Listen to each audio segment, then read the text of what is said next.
It happened, and at that point in life, I had never failed. I had all these little businesses, and I had always success.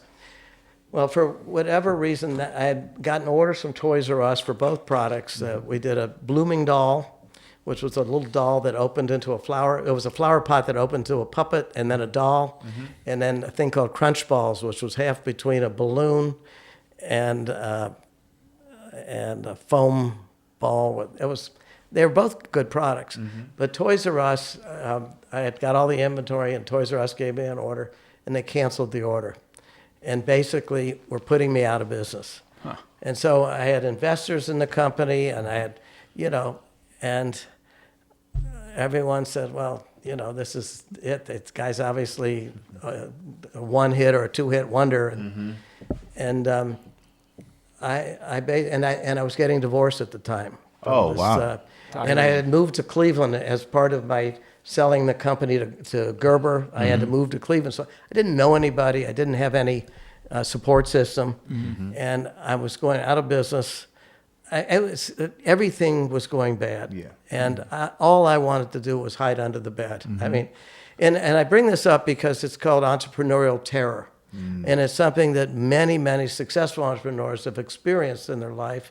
And it's part of when you make this decision to become an entrepreneur, that you get to a point where things aren't working out and there's nobody to solve it other than yourself. And you had 3 kids. And I had 3 kids, and I remember for 3 days I literally laid in bed. I didn't know what to do, and then I decided to get up.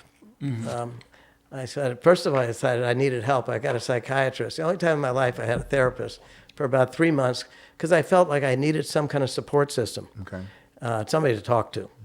And I made a decision, so I said, get up. I remember just getting up. I had to find a way. And I wrote down in order the things I had to do. Now, you had to realize I lost my investors, I lost my bank, I lost my retailers. I basically... Getting a divorce? Getting a divorce and everything. So I had to put down... the first thing I had to do was to go back to Toys R Us and see if I could work something out with them to get them to take this inventory that they had originally ordered. And I did that. And I went back with my salesman, Herb Feldman. I don't know if you ever knew Herb. He's a friend of Bob's. He passed away. And we went to above the buyer's head. The buyer who canceled us because Toys R Us had too many. They had to cut back their inventory that year, and they cut. So I met with his boss, a guy named Van Butler.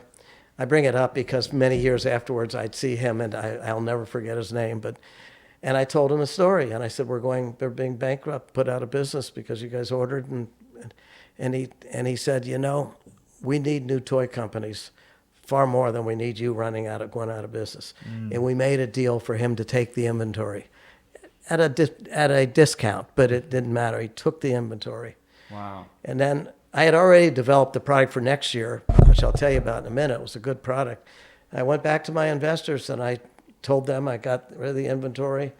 I said that I have this new product for next year, which they didn't want to hear about. They'd already heard about last year's product. And I said, this is going to be really good.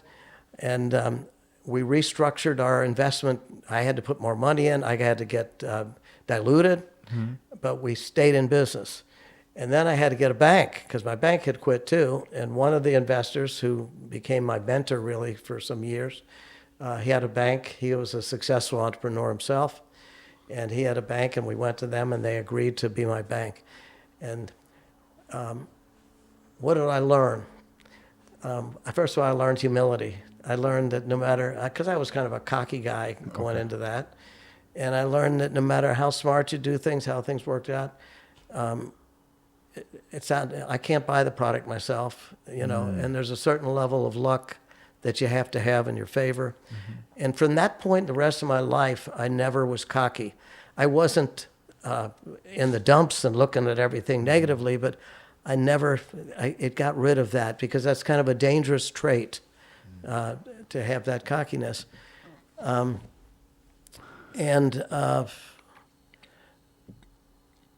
guess the other thing I learned was to find a way, that somehow you just have to find a way. If you're going to do that. Hey, everyone. Thanks for watching. Make sure you take some time out today and like, subscribe, and comment. It's not that hard. Do it now.